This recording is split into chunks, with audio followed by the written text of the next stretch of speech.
Okay, so we are live and we're about to watch Batman the Animated Series. We're about to watch parts 1 and 2 of The Demon's Quest, which introduces Ra's al Ghul, one of Batman's greatest foes, created in the earliest days of his Bronze Age run by Dennis O'Neil and Neil Adams, two of the greatest people ever to work on Batman comics, along with Ingrid Giordano. That was the classic Bronze Age team that reinvented Batman in the late 60s and early part of the 70s. So after the Adam West television series had ended, uh, DC had to find a different direction to take the comic book in, because even though it had been very successful coasting off the tails of the television show, while that was still around, now that it was gone, it needed to stand on its own. And the best way they decided to do that was to make a clean break from what had come before and take Batman back to his roots, back to where the character was in 1939, where he was a dark and grim, solitary vigilante going up against threats that were worthy of him, as far as like just pure evil. They tried to get away from the basically everything of the TV show. He moved out of Wayne Manor. He Robin went off to college. There was no Batcave. Hey, Aunt June, how you doing? I'm doing fine. I'm about to watch some Batman. So yeah, they needed to find a way to make it stand on its own a lot of ways. And since they got rid of, well, they didn't really get rid of, but they just kind of got away from using the kind of standard supervillains for a while. They had to come up with some new villains, and one of their ideas was to create a new archenemy for this era of Batman, rather than the Joker or the Penguin or somebody like that. And in the Silver Age, there was kind of a prototype for this character called Dr. Tsin, which was like basically kind of a Fu Manchu knockoff. And it didn't really, that character didn't really catch on so much, but I think the idea was still kind of percolating in the mind of Julius Schwartz. So when he suggested to his creative team that they come up with a new archenemy for Batman, I'm glad you're doing okay. So yeah, hopefully you get some plans for Thanksgiving. Yeah. So yeah, I'm gonna go visit my sister on Thanksgiving. I'm gonna go visit Sarah. So we're all gonna be over there. She's having lasagna. But but yeah, so it was actually Julie Schwartz who had suggested the name Ra's al Ghul, who was kind of a name for a legendary trickster kind of character in Arabic folklore, I believe. And the name means the demon's head, and it is indeed pronounced Ra's al Ghul with a rolling R. And you'll probably hear me just say Ra's at some point, because I tend to slip back into my American accent as far as that goes. And there aren't a whole lot of rolling R words in English, in other languages, sure, but I am pretty good at rolling my R's when I have to. So, so yeah, so they came up with this guy, Ra's al Ghul, kind of loosely, again, based on the Fu Manchu archetype, but without any of that pesky yellow peril kind of stereotypical kind of thing, getting away from that, because a lot, even I think by the late set or early 70s, a lot of people were starting to find that kind of offensive. Well, good. I hope you enjoy that turkey. So so yeah, so the character was introduced and was a big hit with the readers, and became one of Batman's major threats all through the Bronze Age. And for whatever reason, uh, kind of disappeared around the late 80s. Like, he appeared in the anniversary issue, Batman number 400. He was the main antagonist in that. And then he appeared in a few graphic novels here and there throughout the early part of the 90s. But for the most part, he was not really a major presence in the mainstream Batman comics, which is kind of surprising because that was the time where Denny O'Neil took over as the editor. So you would think he would want to have his main villain front and center and do a bit with him, but just never really happened until they had a storyline called Legacy, which in itself was a sequel to a storyline called Contagion. And in that story, kind of an interesting storyline, I think, because you're going to see in this episode kind of one of Raish's motivations is to he doesn't just want to kill Batman like a normal villain does. No, no, no, no, no. His plans are much more personal. He wants Batman to be the heir to his empire. He knows he's not going to be around forever. He needs somebody to take over his organization that he knows can run it properly. And he wants that person to be Batman, and he wants Batman to marry his daughter and become his true heir.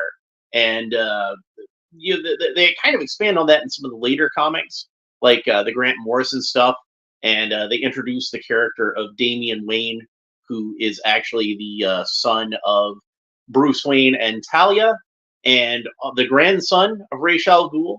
So it all gets rather complex after a while, but this is where it all started, and this is the first episode here is an extremely accurate adaptation of the issue in which Ra's al Ghul appears, and the second part picks up where that one left off, and it's kind of loosely based on the storyline that would have followed that first appearance. But the first appearance wasn't actually supposed to be a two-parter; it was just a self-contained story. And it might seem like it ends on a cliffhanger, and it certainly ends on a cliffhanger in the end of the episode, but there's actually not a part two in the formal sense. So yeah, let's not waste any more time. Let's get started. And we're going to have a couple of familiar voices in this episode. Helen Slater returns as the voice of Talia. And of course, longtime DC fans will recognize her as the actress that played Supergirl in the original live-action Supergirl movie. And of course, David Warner will portray Ra's al Ghul, and he does a fantastic job. Great actor. You probably know him from a few movies. He was in Time After Time. He was in Tron. He was in Teenage Mutant Ninja Turtles 2. He was in Star Trek 5 and Star Trek 6. He plays Chancellor Gorkin in Star Trek 6. The last thing I remember seeing him in was he was on the Penny Dreadful television series where he played Van Helsing. So great actor. Does an awesome job as Ra's al Ghul, as we shall soon see. So here we go. And this is a rare example of an episode that does not have a painted title card. Instead, we have a cold open. Well, I mean, it's got the opening credits, but it's got a cold open as far as like the actual episode goes. So here we got Robin returning to his dorm room at Gotham University, which in the comics, Dick Grayson attended Hudson University. Not sure why they changed the name. Nice effects with the rain. And then we can see this is Dick's dorm because we see photos of him and his parents, and even a photo of Bruce Wayne.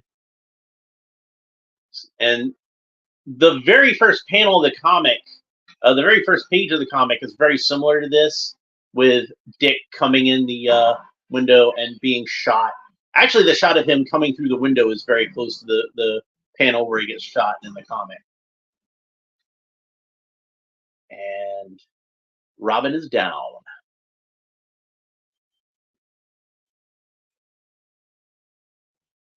And apparently the ringleader is this mysterious guy in some kind of demon mask.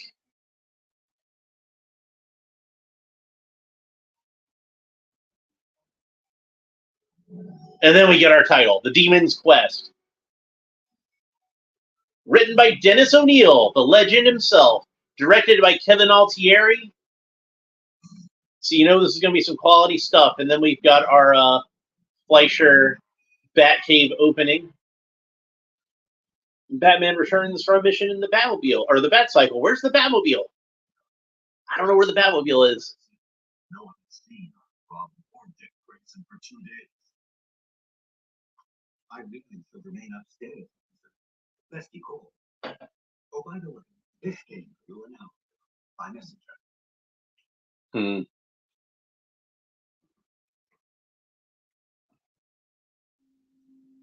The acting on Alfred's really good there. Like it's always impressive when they can convey emotion just through the animation without any sort of voice acting or dialogue or anything like that. Dear Batman, save him if you can. And Robin captured, being threatened by one of those Kirby knives. And there's somebody in the back. How did you get in here?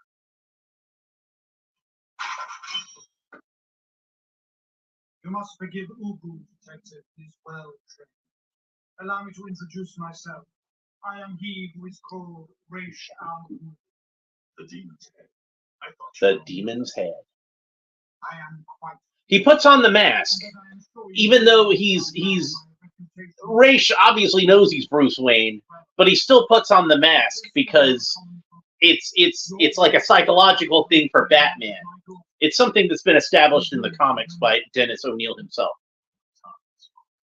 And of course, we remember Talia from Off Balance, and Batman remembers her as well. Notice how Batman is colored in this episode, where it's a darker coloring than what we're used to.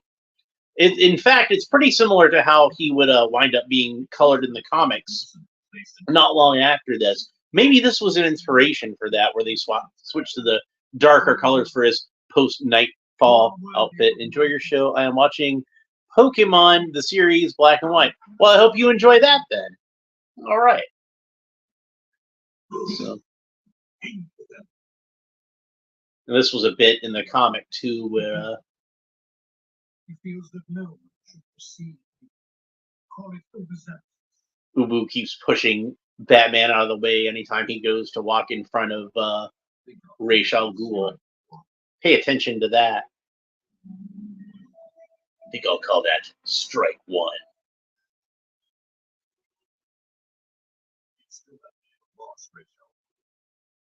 Just how did you find it? I control a vast global organization. Pay attention to this. Obviously, Batman's activities require certain costly influence. It was a simple matter for my people to learn which wealthy Americans were amassing what Batman might require. The one who matched my daughter's description of you was Bruce Wayne. Next time I'll have to glue my mask on. So, remember on the episode, The Mechanic, where that accountant guy had traced the Batmobile back to Earl because of the equipment that would have been needed to build a Batmobile by tracing, because he worked for the auto parts company. And remember how I said, you know, when Bruce was smart enough to set up those dummy corporations so that couldn't happen to Earl again? Maybe he should have done that with himself also. Bye, Aunt June. It's always good to see you.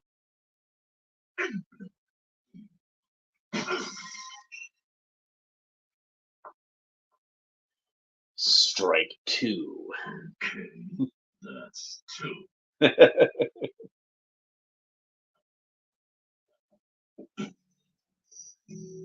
Assassins.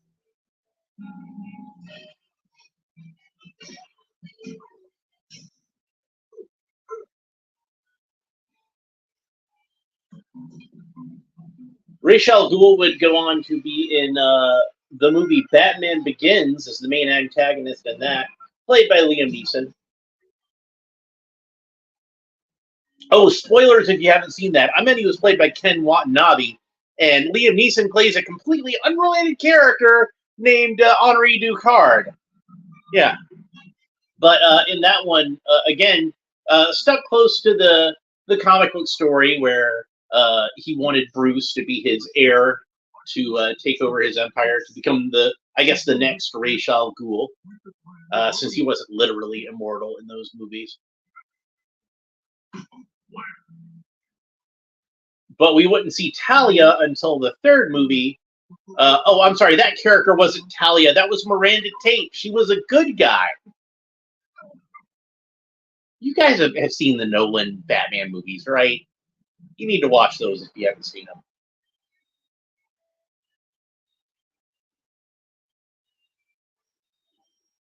Malaysia. So this is a globe-trotting adventure that we're having here. Little unusual for Batman in general and this show, but like I said, in the 70s, at that time, they were kind of trying to get away from a lot of the tropes of the television series. So one of the ways they did that was to get Batman out of Gotham City and have him go on these adventures around the world. Which are being defeated at the rate of 120,000 acres a day. Does your money solve this problem? No. It will take more than wealth. It will take power. And I fear ruthlessness. So Ra's is kind of an eco-terrorist. And it makes you wonder why he never teamed up with Poison Ivy. It would seem like it would be a natural pairing, wouldn't it? I am qualified, yes. I may not have sufficient light. Master, look. In the shadow of the volcano, just as the Indian said. Let us hurry. The next piece of our puzzle surely waits within.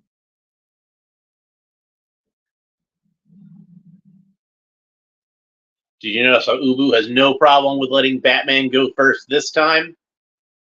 Because, Batman noticed it.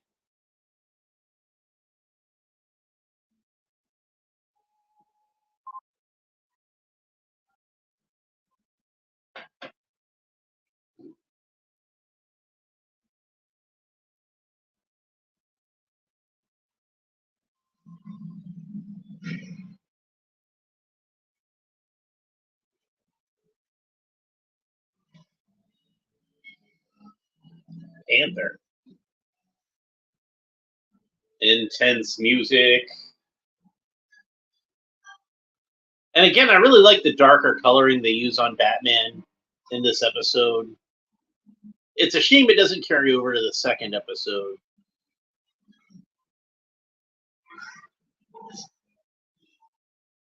But it kind of adds to the uniqueness of this episode, I think. And he actually tore Batman's costume.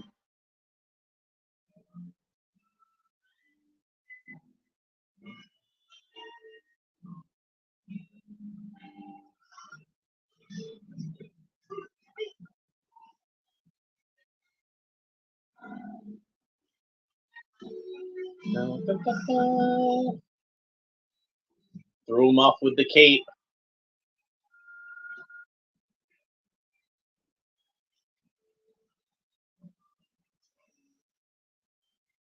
Night, night, kitty.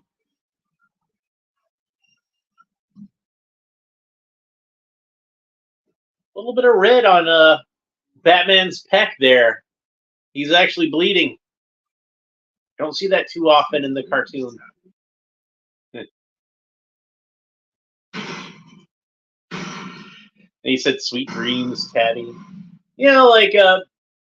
Batman in those Bronze Age comics, he was had a little more wit than Batman is often portrayed at today. It was like where people say, "Oh, Batman doesn't have a sense of humor. Batman doesn't make jokes." That was not always the case.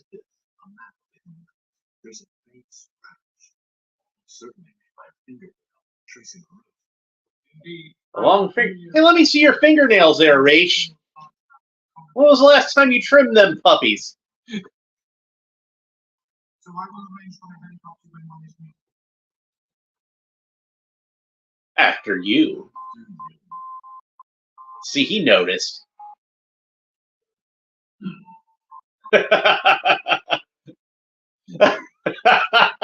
A little smirk. Uh,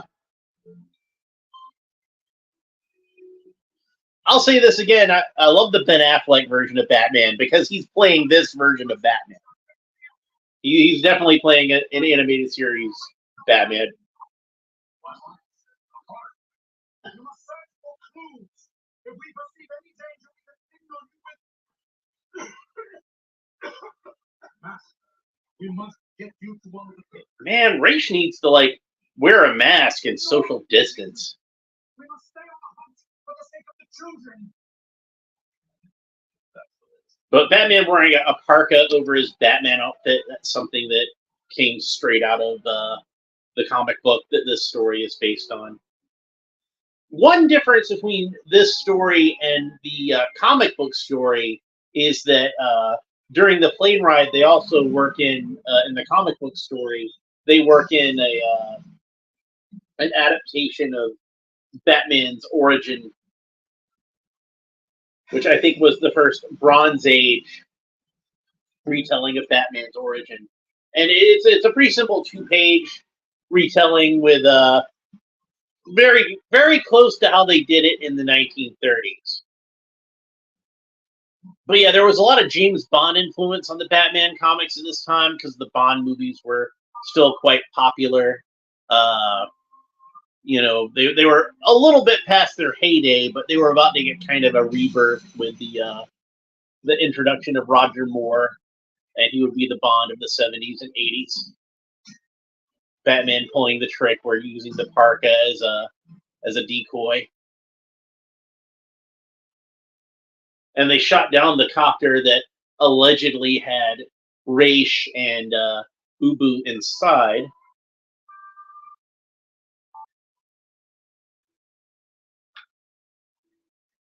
Batman's doing what Raish told him. Track down the clues. But he ain't doing it because Raish told him to. He's doing it because he's Batman.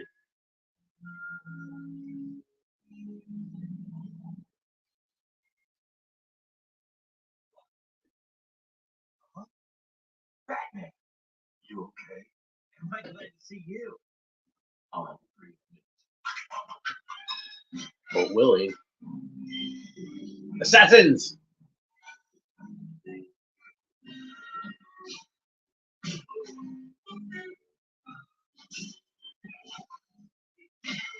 It's a nice little piece of business to have Batman break the handle off that halberd and just use the stick rather than using a bladed weapon.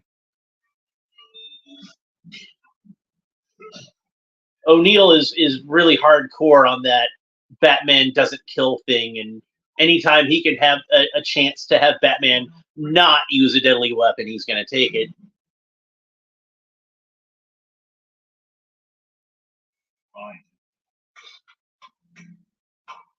And there's our masked figure.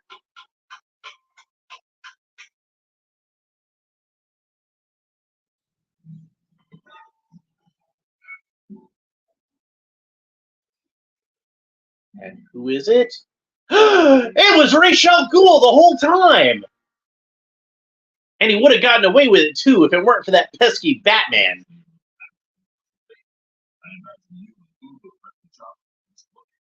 Indeed, the moment it exploded, it was proceeding on automatic. So, how long have you known, Detective, that I planned your war's capture? Almost from the beginning. Ra's has blue eyes in this, but in the comics he had yellow eyes. Unless I had done the abducting. Exactly. And do you think I'd have let you take me anywhere in your plane unless I suspected you meant to leave me somewhere? For one, Stand down. there were all the And they bow they in obedience. Someone had to be tipping them off. That someone had to be you. Then there was Ubu, always by his master's side, always very picky about letting you go ahead of everyone else, except in Malaysia, where you knew your mistakes were waiting. Yep. As am I. Oh.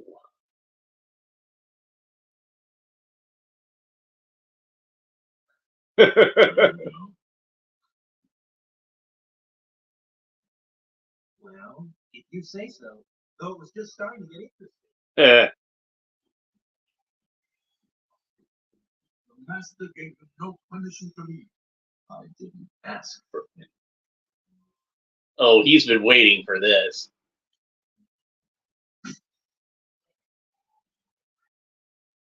that's 3. Ooh, bones cracking. It literally says in the captions, bones cracking.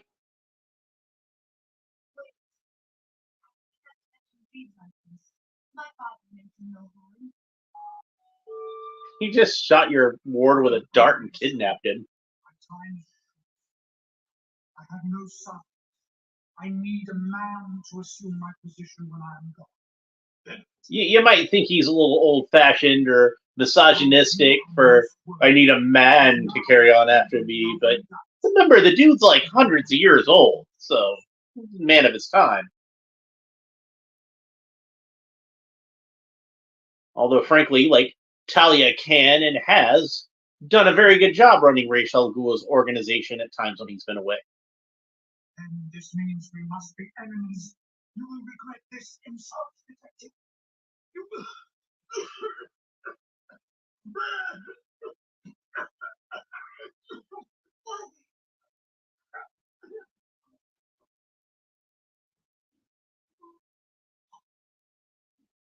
He's dying. I've had it with your little game. No game, I swear it.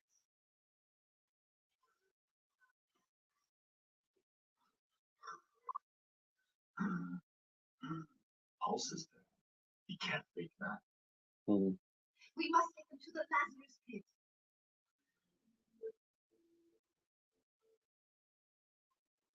Even somebody as villainous as Ra's al Ghul, Batman can't let him die. You want us to believe that? You're crazy. No, listen. I know it's difficult to believe, but the pit is what keeps him alive. What has kept him alive for 600 years. Man, Please, you must believe me. We have no choice. He stopped breathing.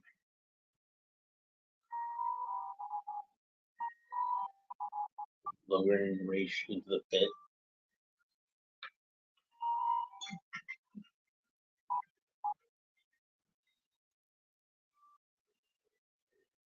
There's a lot of like lore and backstory necessary to really understanding this villain, and I feel like this episode has done a really good job of getting somebody up to speed who isn't necessarily familiar with the character.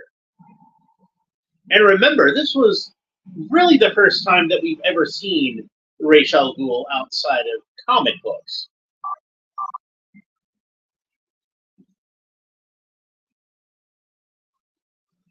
Maybe a little over dramatic, but they had to find a way to get him back onto that ledge, didn't they? In the comics, there are various Lazarus pits around the world, but in the story this one's based on, it was more of a high-tech facility with like this kind of casket-sized Lazarus pit that he's lowered into, more technological than this. But we've seen Lazarus pits like this before. They sprout up various places around the world. And he comes out of it and he's been driven slightly mad. To be continued.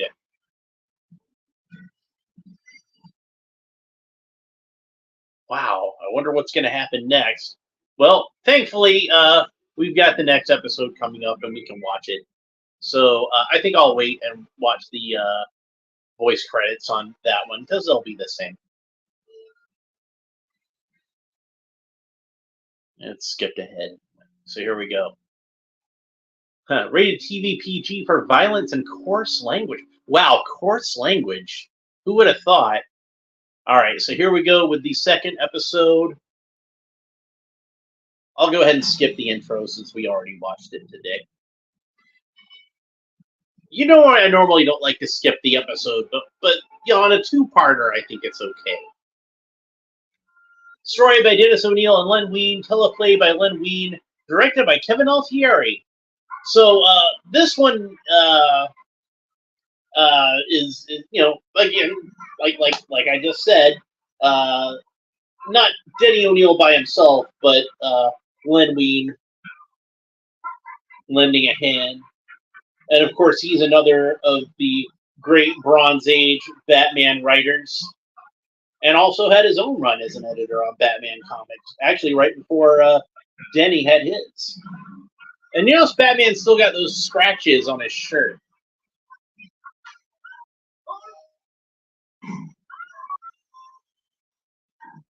He managed to save Talia. We got a nice Quentin Tarantino shot. And Ra's has the strength of a madman due to his immersion in the Lazarus pit. Immersion. I don't know what I'm saying. Talia's like, I'll take care of this. Slaps him right in the face.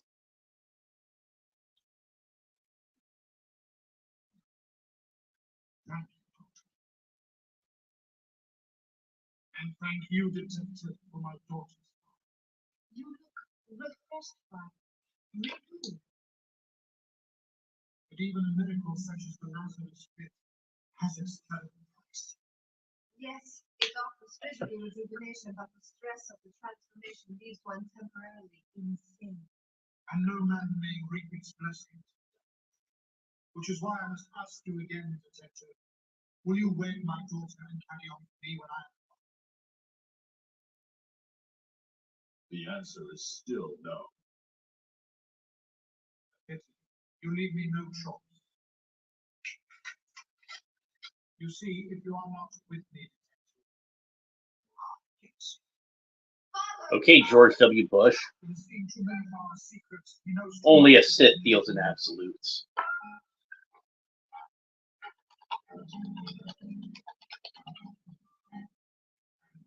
But you would destroy this place, our home? Only on my notes. There is nothing here that cannot be found in our desert stronghold. And we must leave nothing behind that might be making us against us.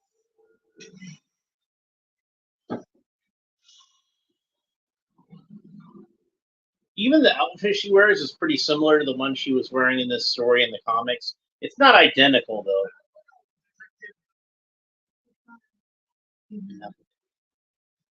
That's what she always calls him in the comics, his beloved.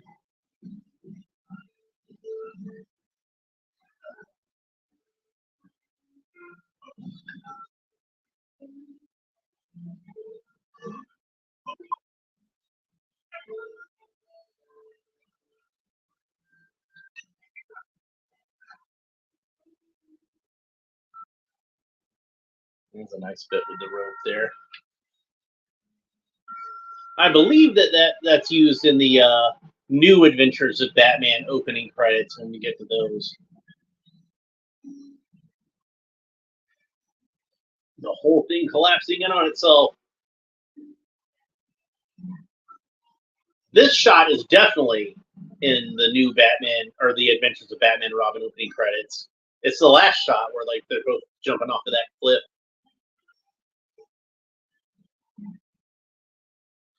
Da da da da ba. That music. You okay? Sure. Wish I'd worn the thermal tights, but other than that. There goes that funky plane again. Time to get down the mountain. Could be halfway to his desert strong. Wherever that. Then we gotta find out where. He's going to realize his dream of a green and balanced earth at any cost. Even if that means destroying half the planet's population to do it.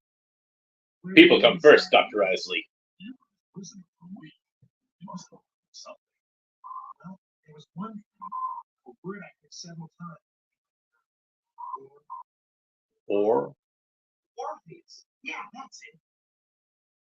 he did flunk Greek mythology, if you recall. Wayne Enterprises Nepal.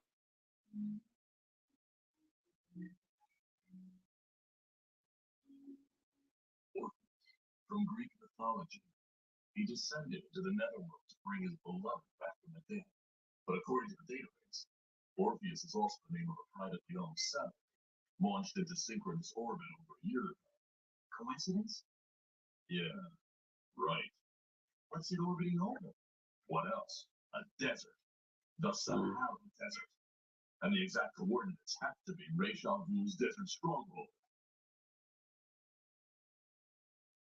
That's how you do detective work. We're within 100 kilometers of the target area, Brute. Got a holder steady at 500 feet to stay under their radar. You can still eject it this out. Then let's do it. Now, like I said, the first part was very closely based off of a comic book story. And the second part is very loosely based off of a later comic book story.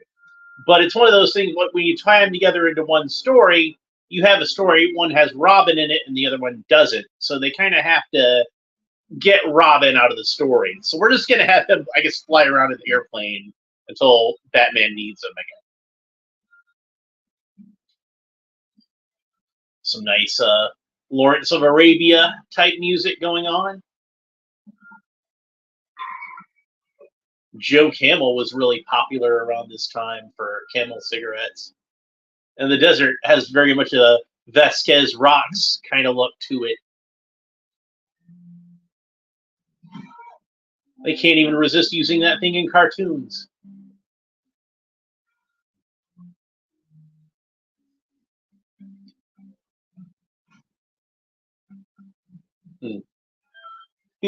Wearing the Bedouin outfit over his Batman costume.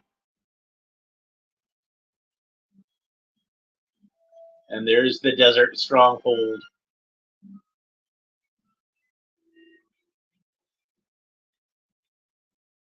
Kind of reminds me of the castle that we see in the Star Trek episode, The Cage, or if you prefer the two-part episode, The Menagerie. You know the one I'm talking about. We saw it in the end credits of Star Trek a lot of the times. You there? Did you not hear me? What is the matter?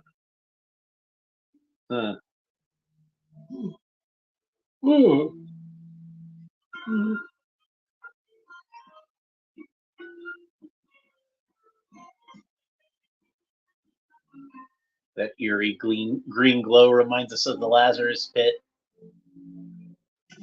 Ubu. Not this evening. You will pay for this trespass. Bet you didn't expect to have that rematch so soon, huh, Batman?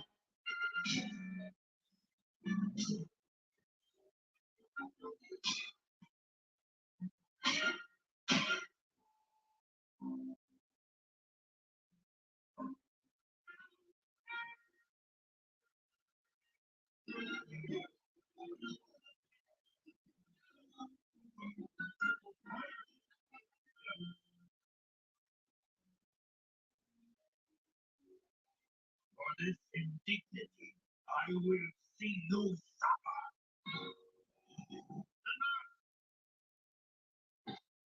What is the meaning of this disturbance, Ubu? Forgive me, master, but I discovered this most unworthy one spy. Huh? Oh. Had a closer look at one.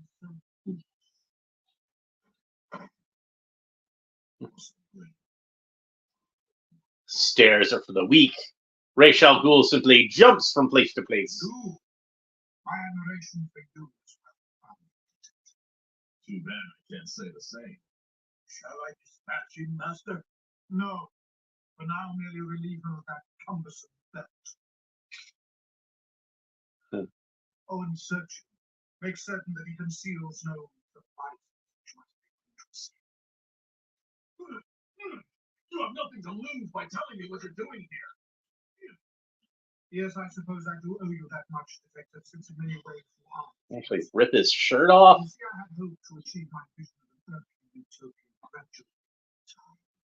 Now, in the comic book story that this is loosely based on, Ra's and Batman have their duel in the desert. And they both strip to the waist because it's the desert. It's hot. But I guess in this one they felt like they needed a little bit more of a story reason to have Batman be shirtless. He also doesn't have quite as much chest hair as he did in that 1970s comic book. It was, like I said, it was the 70s, so Neil Adams went crazy with that chest hair.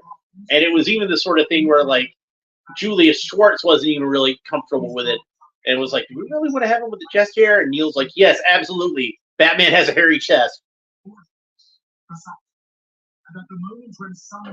But I guess in BTAS he does a little more manscaping for the sake of the animators.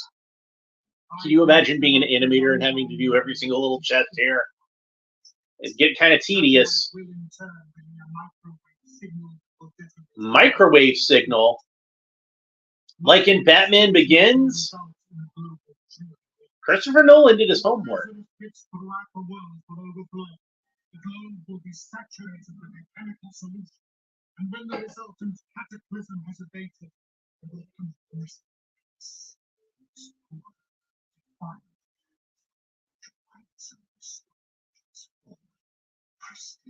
in his vision of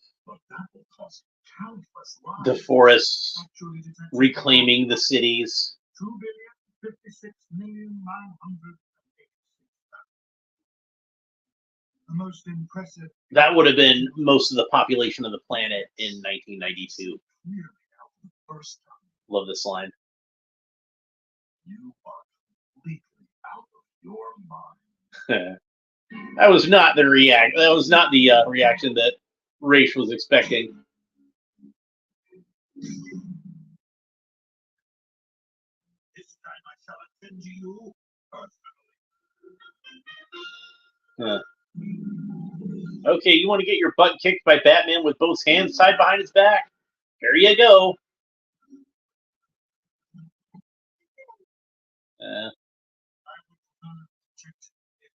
Too bad we didn't get to see it. Batman would have kicked his ass. Taken to the tower to await my moment of triumph. As you wish. I think he's supposed to be Middle Eastern, but this guy's got these long ginger sideburns. Aw. But that's not all she slipped in.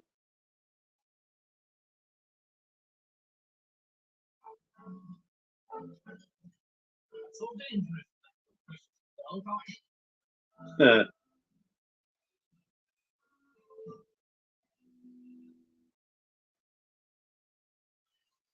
Only wonder that Master Pope required two of us in the army.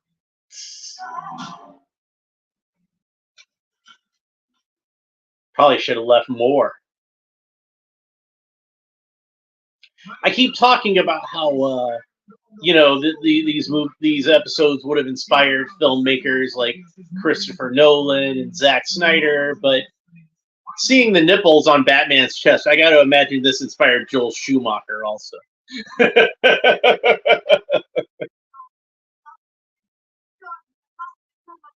No, daughter. The decision has been made. Intense music. Sequence commit. And much like how the comics of the time had very much of a James Bond movie influence, this episode has its own Bond villain plot.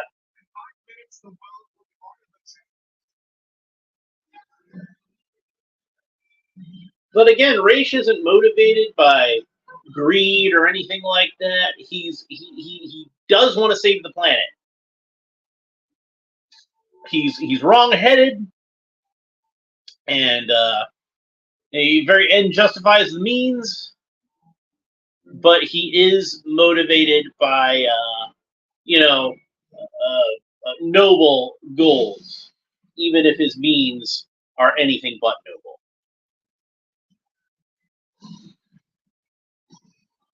Man. A little bit of overkill there, Batman. Batman might have a code against killing, but he certainly doesn't have a code against overkill.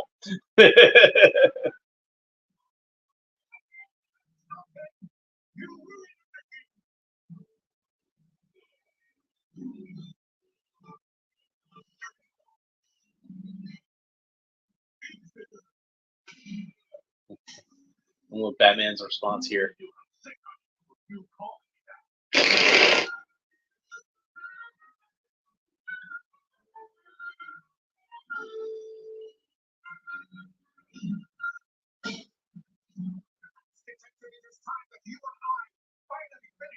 Yes.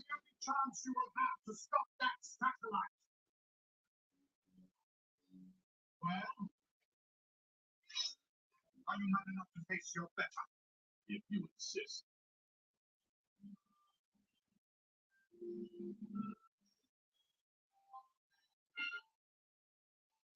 For a kid whose life path was set for him the night that he saw the mark of Zorro, this is bringing everything full circle.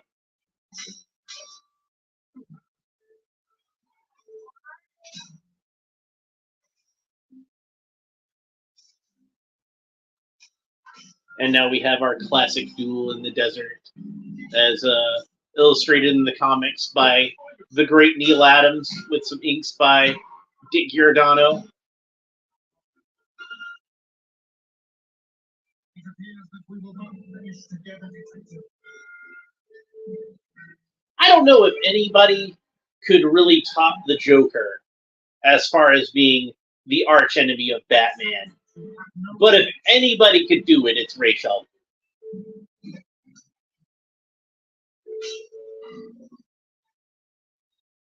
Batman tossing the sword to stop the technology. But again, another example of Batman discarding a deadly weapon.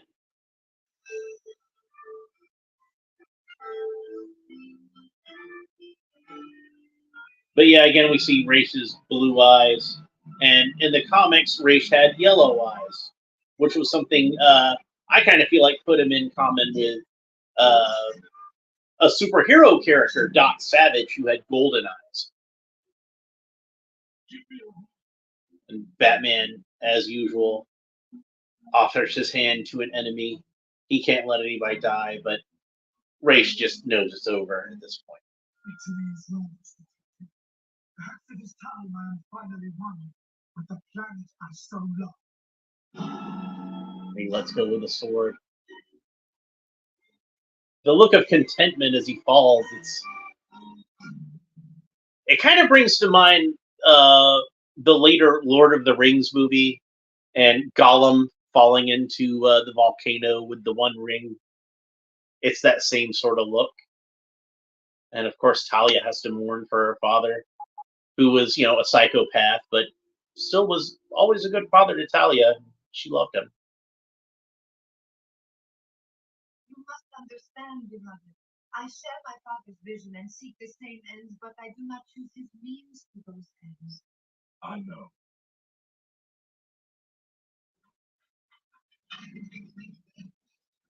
Oh, there's Robin in the plane again. And this is how the comic book story ended too.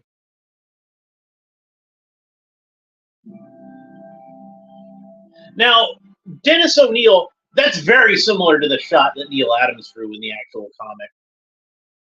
Dennis O'Neil later said in an interview that he felt that Batman, at this point in his story, was a virgin and had never had any kind of sexual attraction to anyone at all, because he was just so laser focused on his mission.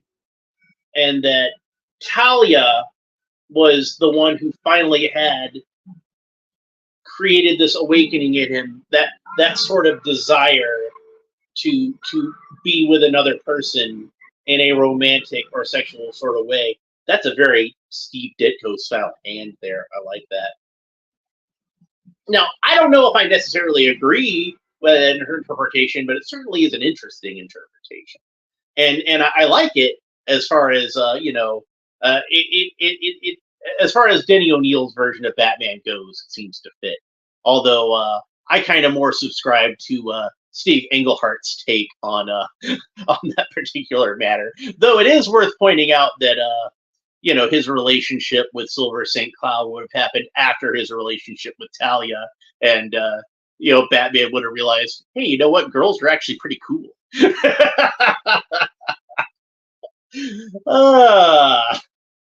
But anyway, Kevin Conroy was Batman, George DiCenzo as Ubu, Charles Howerton as Captor.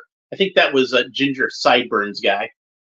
Lauren Lester as Robin, Helen Slater as Talia, and David Warner as Ra's al Ghul. That was a great couple of episodes. I very much enjoyed them. I hope you enjoyed watching them along with me. If you did, and you want to make sure that you don't miss any future episodes of this or any of my action figure unboxings that I enjoy doing, please make sure you like and subscribe and all this fun YouTube stuff down below. Hit the little bell if you want to be warned anytime that I go live, and that'll give you a lot of really annoying notifications anytime I do something. So, like I said, I'm watching my way through this whole series, and our next episode... No, I want to go to more episodes. There we go. Our next episode is going to be Read My Lips, which will be the first appearance of the ventriloquist. It's funny how I made a George W. Bush reference in this episode, and that the title of the next episode is a George Herbert Walker reference. So I know it's an old saying that would have preceded H.W. Bush, but it came out in like 1992, so you know that there was some kind of connection there. So yeah, Read My Lips, then Fire from Olympus with Maxie Zeus, Shadow of the Bat Part 1 and 2 with Batgirl, Mudslide with Clayface, and then Paging the Crime Doctor with the Crime Doctor. And then we're going to take a break from that, and we're going to watch Batman Mask of the Phantasm. It's going to be great. I'm really looking forward to our watch-along of Batman Mask of the Phantasm, which I consider to be, as I've mentioned before, Batman the Animated Series is maybe the best version of Batman. And Mask of the Phantasm is Batman the Animated Series at its finest. So I'm looking forward to that. I hope you're looking forward to it too. And if you want to make sure you catch it, again, like, subscribe, hit the bell, all that fun stuff. We will talk to you next time. Bye.